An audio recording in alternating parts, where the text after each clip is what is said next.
नमस्कार, आप देख रहे हैं गुलिस्तान न्यूज। मैं हूं आपके साथ सोनिका सिंह। शुरुआत करते हैं तमाम बड़ी खबरों से, आपको रूबरू कराएंगे। सीधा उत्तराखंड ले चलते हैं। उत्तराखंड से इस वक्त की बड़ी जानकारी सामने आ रही है। मुख्यमंत्री पुष्कर सिंह धामी, आपको बता दें, बैठक करेंगे। मुख्यमंत्री पुष्कर सिंह धामी मुख्यमंत्री सचिवालय में समीक्षा बैठक करेंगे। इस वक्त की बड़ी जानकारी, राज्य के विभिन्न स्वरोजगार योजनाओं की जानकारी भी लेंगे और सचिवालय के विश्वकर्मा भवन के पंचम तल के सभागार में यह बैठक होगी। इस वक्त की बड़ी जानकारी आपको दे रहे हैं। मुख्य सचिव एसएस संधू समेत तमाम बड़े अधिकारी मौजूद रहेंगे। आपको बता दें कि मुख्यमंत्री सचिवालय में मुख्यमंत्री पुष्कर सिंह धामी की समीक्षा बैठक होने जा रही है और इसमें आपको बता दें कि सचिवालय के विश्वकर्मा भवन के पंचम ताल के सभागार में ये बैठक होगी और राज्य के विभिन्न स्वरोजगार योजनाओं की जानकारी लेंगे मुख्यमंत्री पुष्कर सिंह धामी और मुख्य सचिव एसएस संधू समेत तमाम बड़े अधिकारी मौजूद रहेंगे। तमाम बड़े फैसले भी लिए जा सकते हैं और स्वरोजगार योजनाओं की जानकारी लेंगे मुख्यमंत्री पुष्कर सिंह धामी। मुख्यमंत्री सचिवालय में समीक्षा बैठक करने जा रहे हैं। तमाम जानकारी इसमें लेंगे, अधिकारी इसमें मौजूद रहेंगे तमाम और स्वरोजगार योजनाओं की जानकारी लेंगे। दरअसल रोजगार को लेकर के मुख्यमंत्री पुष्कर सिंह धामी ने कमान संभालते ही ऐलान किया था कि सबसे पहले रोजगार की तरफ उनका फोकस रहेगा। दरअसल बेरोजगारी जिस तरीके से एक अहम मुद्दा बना हुआ है उत्तराखंड में, इसे देखते हुए मुख्यमंत्री पुष्कर सिंह धामी लगातार एक्टिव मोड में है और अब राज्य के विभिन्न स्वरोजगार योजनाओं की जानकारी लेंगे। और इसी बीच आपको बता दें कि तमाम अधिकारी इस वक्त मौजूद रहेंगे इस बैठक के दौरान और सचिवालय के विश्वकर्मा भवन के पंचम तल के सभागार में ये बैठक होगी। आगामी विधानसभा चुनाव भी है, तो ऐसे में पुष्कर सिंह धामी कोई कसर नहीं छोड़ना चाहते, लगातार एक्टिव मोड में नजर आ रहे हैं। अब राज्य के विभिन्न स्वरोजगार योजनाओं की जानकारी लेंगे। इसके लिए उन्होंने पहल की शुरुआत कर दी है और मुख्यमंत्री सचिवालय में समीक्षा बैठक करने जा रहे हैं तमाम अधिकारियों के साथ। इस बैठक में मुख्य सचिव एसएस संधू समेत तमाम बड़े अधिकारी मौजूद रहेंगे और ये बैठक विश्वकर्मा भवन के पंचम तल के सभागार में होगी। इस वक्त की बड़ी जानकारी आपको दे रहे हैं। मुख्यमंत्री पुष्कर सिंह धामी सचिवालय में बैठक करेंगे और स्वरोजगार योजना की जानकारी लेंगे कि स्वरोजगार योजना किस तरीके से कहां तक पहुंची है, कितना लाभ इसको लोगों को मिल रहा है, सारी जानकारी अधिकारियों से ली जाएगी। मुख्यमंत्री पुष्कर सिंह धामी की अध्यक्षता में समीक्षा बैठक होने जा रही है और इस बैठक में तमाम अधिकारी मौजूद रहेंगे। मुख्य सचिव एसएस संधू समेत तमाम अधिकारी मौजूद रहेंगे और मुख्य सचिव एसएस संधू भी मौजूद रहेंगे। आपको बता दें कि राज्य के विभिन्न स्वरोजगार योजनाओं की जानकारी ली जाएगी और सचिवालय के विश्वकर्मा भवन में यह बैठक होने जा रही है। बड़ी जानकारी, मुख्यमंत्री सचिवालय में एक समीक्षा बैठक करेंगे, राज्य के विभिन्न स्वरोजगार योजनाओं की जानकारी ली जाएगी। उत्तराखंड से हमारे ब्यूरो चीफ और हमारे सीनियर साथी धीरेन्द्र प्रताप सिंह हमारे साथ जुड़ गए तमाम जानकारी के साथ। धीरेन्द्र, आज बैठक होने जा रही है मुख्यालय के मुख्यमंत्री की, क्या कुछ इस बैठक में रहेगी? स्वरोजगार को लेकर के कहा जा रहा है कि समीक्षा बैठक वो कर रहे हैं, पूरी जानकारी लेंगे। आपके पास क्या जानकारी धीरेन्द्र? बिल्कुल सोनिका, देखिए जो मुख्यमंत्री कार्यालय से हमें जानकारी मिली है उसके अनुसार आज 12 बजे मुख्यमंत्री सचिवालय स्थित पंचम तल के सभागार में एक बैठक करने जा रही है। समीक्षा बैठक होगी जिसमें उत्तराखंड के मुख्य सचिव एसएस संधू समेत तमाम जो वरिष्ठ अधिकारी है राज्य के उपस्थित रहेंगे। इसके साथ ही जो अन्य जिले हैं प्रदेश के, उन जिलों के जिलाधिकारी, जिला उद्योग अधिकारी, ये सब भी वहां पे उपस्थित रहेंगे वीडियो कॉन्फ्रेंसिंग के माध्यम से और उनसे स्वरोजगार की दिशा में सरकार द्वारा चलाए जा रहे जो काम है, जो परियोजनाएं हैं वो कहां तक पहुंची हैं, अगर उनमें कोई दिक्कत आ रही है तो क्यों आ रही है, उसका निदान कैसे किया जाए, इन सब बिंदुओं पे मुख्यमंत्री गहन समीक्षा बैठक लेंगे सोनिका। और इसके साथ ही स्वरोजगार की जो नई नई योजनाएं भी जो बनाई जा सकती हैं उस पर भी विचार होगा और किस तरह से उन्हें, चुनावी साल है, सिर्फ दिसंबर तक का समय मुख्यमंत्री के पास है, उसके बाद चुनावी प्रक्रिया शुरू हो जाएगी, उससे पहले उन्हें धरातल पर किस तरह से उतारा जाए, इन सब बिंदुओं पर गहन समीक्षा मुख्यमंत्री पुष्कर सिंह धामी करेंगे। और ठीक 12 बजे ये बैठक शुरू हो जाएगी और एक लंबे समय तक चलने वाली ये बैठक बताई जा रही है सोनिका, क्योंकि आपको बता दें मुख्यमंत्री पुष्कर सिंह धामी जब शपथ लिया तो उनका पहला बयान था कि वो युवाओं का ध्यान रखेंगे और सबसे बड़ी जो समस्या है प्रदेश की रोजगार की, उसको कम करेंगे, उसको खत्म करने की कोशिश करेंगे। और आजकल रोजगार की अगर बात करें, क्योंकि सरकारी सिस्टम में रोजगार का जो एक तरह से लिमिटेशंस है, बहुत लिमिटेड जॉब होती है, उसको देखते हुए सभी सरकारों का जोर रहता है कि स्वरोजगार को बढ़ावा दिया जाए। तो मुख्यमंत्री पुष्कर सिंह धामी भी स्वरोजगार को बढ़ावा देने के लिए पूरी कोशिश कर रहे हैं और आज उसी के संबंध में ये बैठक है और धरातल पे किस तरह से स्वरोजगार को उतारा जाए उसको लेकर के सोनिका समीक्षा बैठक मुख्यमंत्री करने जा रहे हैं। तो धीरेन्द्र, क्या ये माना जाए कि स्वरोजगार योजना के तहत सीधा सीधा युवाओं पर पूरा फोकस है मुख्यमंत्री का? बिल्कुल सोनिका, चूंकि राज्य में युवाओं की एक बड़ी संख्या है और सबसे बड़ी बात है कि चुनाव में युवाओं का एक महत्वपूर्ण रोल होने जा रहा है, क्योंकि अगर एक युवा जुड़ता है तो उसका परिवार भी सत्ता, सरकार, संगठन और पार्टी से जुड़ता है, उनके विचारों से जुड़ता है। तो इसलिए जो मुख्यमंत्री है, क्योंकि स्वयं में युवा है, एक बेहद युवा मुख्यमंत्री कहे जा रहे हैं, क्योंकि अब तक जितने मुख्यमंत्री हुए पुष्कर सिंह धामी अपेक्षाकृत उन सबसे कम उम्र के हैं। इसको देखते हुए और यूथ मोर्चा बीजेपी में 2 बार लगातार प्रदेश अध्यक्ष रहे, तो युवाओं की समस्याओं को बहुत गहराई से समझते हैं मुख्यमंत्री। और इस समय कोई भी सरकार अगर रोजगार और स्वरोजगार के मोर्चे पे सफल होती है तो निश्चित तौर पे 2022 का जो संग्राम होगा उसमें उसको जनता का जो सपोर्ट है, जो जनादेश है, वो मिलने की पूरी संभावना बन रही है।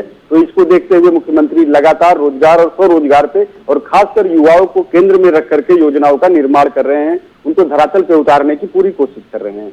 धीरेन्द्र, इस समीक्षा बैठक की क्या कार्य योजना आप देख रहे हैं और कौन कौन शामिल रहेंगे इसमें?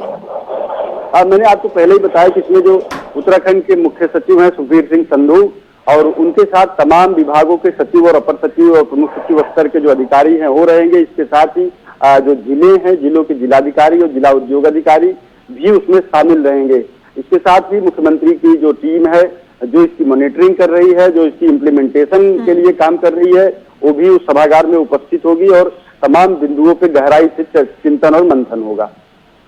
आगामी विधानसभा चुनाव की बहुत नजदीक आ गया धीरेन्द्र, ऐसे में मुख्यमंत्री लगातार एक्टिव मोड में दिख रहे हैं, तो स्वराज योजना के अलावा और किन मुद्दों को लेकर के आप मुख्यमंत्री को एक्टिव देख रहे हैं इस वक्त उत्तराखंड में? बिल्कुल, देखिए मुख्यमंत्री पुष्कर सिंह धामी रोजगार के साथ साथ जो भ्रष्टाचार है वो कम से कम हो, इस पर पूरा ध्यान दे रहे हैं, उसको समाप्त करने की कोशिश कर रहे हैं। इसके साथ ही एक जो सबसे बड़ी समस्या आती है राज्य सरकार के कामों को लेकर के, वह है फाइलों की जो है गति, स्पीड, यानी कि जो कहते हैं कि सचिवालय में फाइलें धूल फाकती रहती हैं, जिससे सरकार योजनाओं की घोषणा तो कर देती है लेकिन वो पूरी नहीं होती और सिर्फ फाइलों में उलझ के रह जाती हैं। तो मुख्यमंत्री ने उसका एक दिन निश्चित कर दिया है कि जो भी फाइलें सचिवालय में आएंगी वो एक निश्चित समय सीमा के अंदर ही अपने गंतव्य तक पहुंचेंगी और अगर कोई फाइल विलंब होती है तो उसके लिए जवाबदेही तय की जाएगी। यह मुख्यमंत्री ने बिल्कुल स्पष्ट कर दिया है सोनिका, और उन्होंने लगातार कहा है कि जीरो पेंडेंसी की सरकार है उनकी और जीरो पेंडेंसी जो उनका सिद्धांत है उसको धरातल पे उतारना है। लगातार सचिवालय के तमाम अनुभागों का भी उन्होंने दौरा किया, फाइलों की व्यवस्थाओं का जायजा लिया और उन्होंने कहा है कि फाइलों में विलंब बिल्कुल वो बर्दाश्त नहीं करेंगे। इसके साथ ही आपको बता दें कि उन्होंने जो वित्तीय अधिकार है वो आईएएस को, जो सचिव स्तर के लोग हैं उनको 5 करोड़ का अधिकार था, उन्होंने उसे 20 करोड़ कर दिया, जिससे जो योजनाएं हैं छोटी छोटी वो उलझे नहीं कि मुख्यमंत्री चुनाव के समय में व्यस्त हैं और योजनाएं उनके साइन के लिए उलझी हुई हैं, लटकी हुई हैं। तो इसको देखते हुए उन्होंने वित्तीय अधिकार भी थोड़ा डिस्ट्रीब्यूट किया है अधिकारियों को। तो आप समझ सकती हैं कि मुख्यमंत्री का पूरा फोकस है कि जो योजनाएं पहले से चल रही हैं उनकी स्पीड बढ़े और समय सीमा के तहत वो पूरी की जा सके और जो नई योजनाएं हैं वो धरातल पर उतारी जा सके, उनमें वित्तीय मामलों को लेकर के कोई अवरोध न उत्पन्न हो, इसको लेकर के वो काफी सक्रिय हैं सोनिका।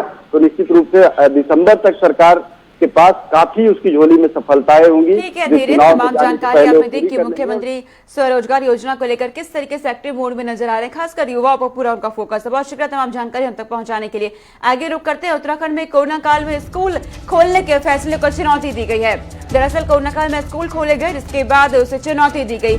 आज उत्तराखंड में हाईकोर्ट में सुनवाई होगी। दरअसल याचिका दायर की गई थी स्कूल खोलने के फैसले पर और आज उत्तराखंड में हाईकोर्ट में सुनवाई होगी। 2 अगस्त से 9वीं से लेकर 12वीं कक्षा तक के स्कूल खोल दिए गए।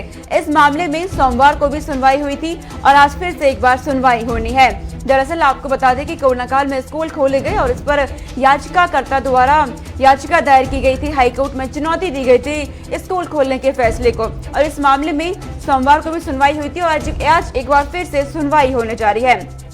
आपको बता दें कि 2 अगस्त से ही 9वीं से लेकर 12वीं कक्षा तक के स्कूलों को खोल दिया गया था और आज एक बार फिर से इस मामले में सुनवाई होने जा रही है। इस दौरान आपको बता दें कि कई दिशा निर्देश भी दिए गए हैं हाईकोर्ट की तरफ से भी सरकार को, आपको कि कोरोना काल में स्कूल खोला गया।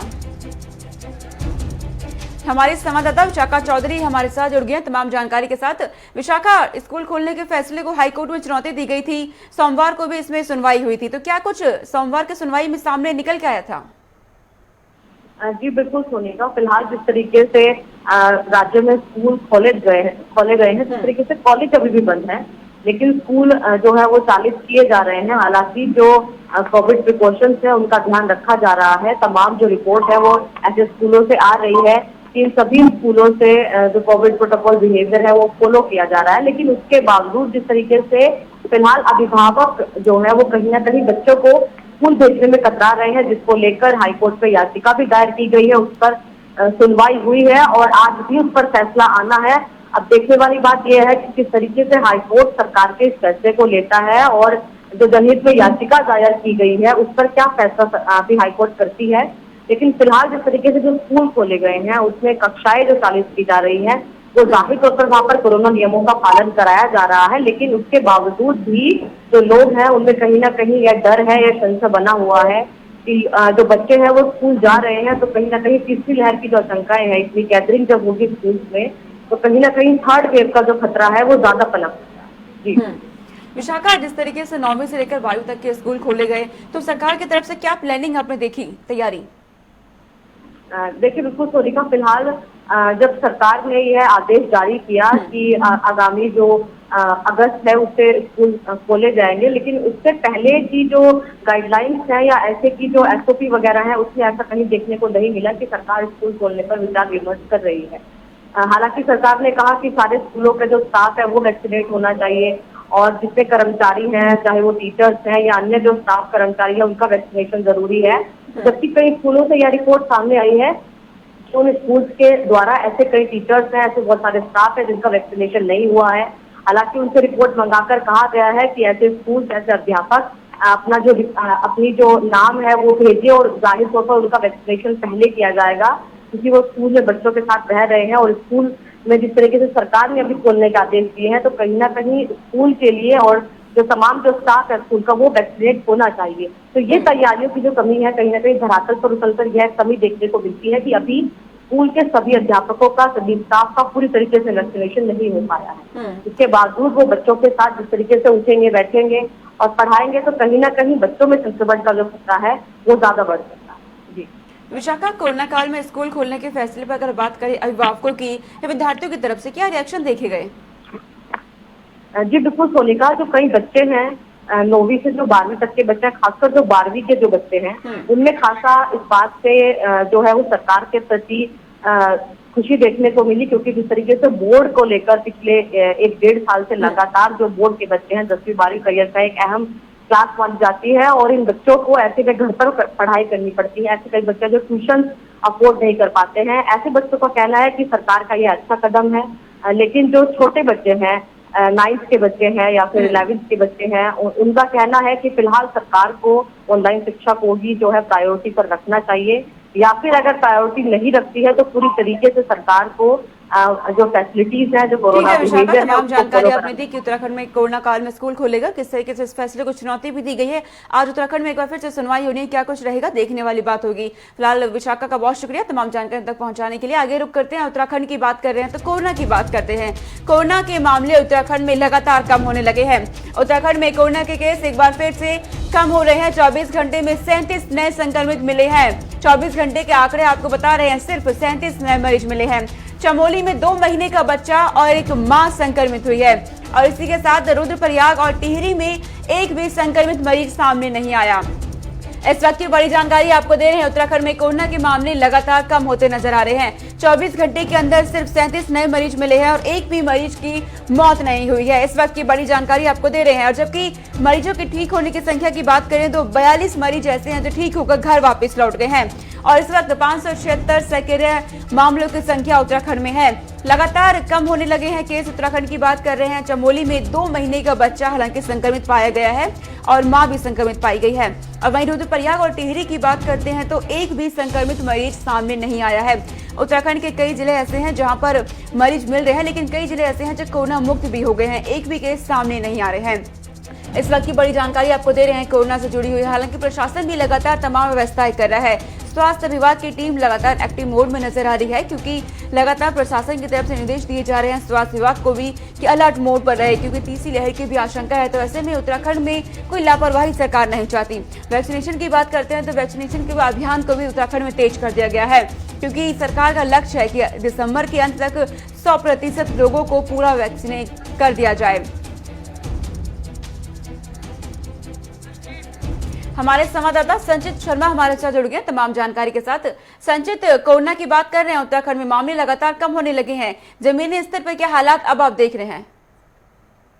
देखिए सोनिका, मैं आपको बता दूं कि अगर बात उत्तराखंड की करें और कोरोना मामलों की करें तो इस वक्त जो कोरोना के मामले उत्तराखंड के अंदर है वो धीरे धीरे कम होते नजर आ रहे हैं।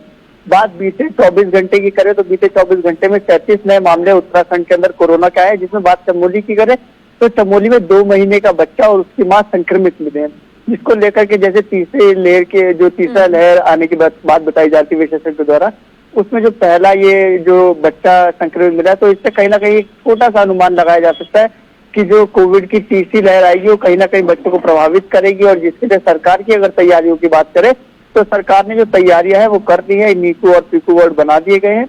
और बात अगर जमीनी स्तर की इस वक्त के हालात कोरोना की करें तो इस वक्त के हालात जो कोरोना के वो कहीं ना कहीं थमते नजर आ रहे हैं। बात मौत के आंकड़ों की करें तो मौत के आंकड़े आप देख रहे हैं कि लगातार जो कम होते होते अब शून्य पे आकर के टिक गए। तो फिलहाल मौतों का आंकड़ा तो उत्तराखंड में नहीं है, लेकिन जिस तरीके से थोड़ी बहुत ही लापरवाही पर्यटकों द्वारा उत्तराखंड के अंदर की जा रही थी, उसको लेकर के जिस तरीके से प्रशासन ने सख्ती बरती, उसके बाद से अब देखने को मिल रहा है कि जो पर्यटक जो उत्तराखंड के आकर के लापरवाही कर रहे थे अब उसमें भी थोड़ा राहत मिली है। साथ ही साथ अगर बात करें जो वैक्सीनेशन सेंटर की बात करें, वैक्सीनेशन सेंटर में कल आपने देखा कि किस तरीके से भीड़ लगी, उसको भी अब नियंत्रित कर दिया गया है। और साथ ही साथ अगर बात करें वैक्सीन की डोज की तो बीते 24 घंटे में 662 केंद्रों पे करीब 1 लाख लोगों को वैक्सीनेट कर दिया गया है। जो सरकार का लक्ष्य है कि दिसंबर तक पूरे उत्तराखंड को वैक्सीनेट कर दिया जाएगा, उसको लेकर के जिस तरीके से वैक्सीन की कवायद चल रही है, वैक्सीन पूरी तेजी से पूरे उत्तराखंड के अंदर है। और सारी चीजें अगर कोविड की लेकर के चले तो फिलहाल उत्तराखंड के अंदर जो कोविड का कहर है वो कहीं ना कहीं थमता नजर आ रहा है। संचित, आपने 2 महीने के बच्चे के संक्रमित होने की बात कही थी और तीसरी लहर की आशंका भी जताई जा रही है, उसमें कहा जा रहा है कि बच्चे ज्यादा संक्रमित हो सकते हैं, तो प्रशासन तो तैयारी कर रहा है, लेकिन अस्पतालों में आप बच्चों के लिए क्या प्रबंध देख पा रहे हैं? संचित, देखिए, मैं अगर बात करूं अस्पतालों की और बच्चों के लिए जो प्रबंध की बात करूं तो सरकार ने जो फैसिलिटी जो बच्चों के लिए जो एक मानक तैयार करे थे कि इस मानक के तहत बच्चों का इलाज किया जाएगा। फिलहाल जिस तरीके से बच्चों का देखभाल किए जा रहे हैं, माँ बाप को वैक्सीन लगाई जा रही है, जो सबसे पहला जो हथियार जिस तरीके से वैक्सीन को कहा जा रहा है कि वैक्सीन पहला हथियार है कोरोना से लड़ने के लिए, उसके बाद सबसे पहले जो वैक्सीन जो माँ बाप के लिए लगाई जा रही है सबसे पहले उसका काम चल रहा है। बात करें जो बच्चों के देखभाल के लिए जो वार्ड बनाए गए उनको पूरी तरीके से जो उपकरण वहां पर चाहिए, जो तमाम चीजें वहां पर हॉस्पिटल के अंदर चाहिए बच्चों के इलाज के लिए, वो सब चीज की जो फैसिलिटी है वो सरकार धीरे धीरे अपने जो स्वास्थ्य महकमा है उसमें तैयार कर रही है। संचित, जिस तरीके से वैक्सीनेशन अभियान में तेजी आ गई है उत्तराखंड में, कल मैंने तस्वीरें भी दिखाई कि लगातार लोग जागरूक भी हो रहे हैं, पहुंच रहे हैं सेंटर्स के पास, तो आज क्या हालात है और कितनी तेजी इस वैक्सीनेशन में आज आप देख रहे हैं? देखिए, मैंने आपको बताया कि बीते 24 घंटे की अगर बात करें तो करीब 1 लाख लोगों को वैक्सीनेट कर दिया गया है। तो इसी से अनुमान लगाया जा सकता है कि कितनी तेजी से उत्तराखंड के अंदर वैक्सीनेशन का काम चल रहा है। और बात अगर केंद्र सरकार की करें तो केंद्र सरकार से अगर राज्य सरकार ने वैक्सीन की जो मांग की थी तो पर्याप्त मात्रा में वैक्सीन राज्य सरकार को केंद्र सरकार से मिल रही है। उसको लेकर के जो वैक्सीनेशन का काम जो उत्तराखंड के अंदर चल रहा है वो काफी तेजी से चल रहा है।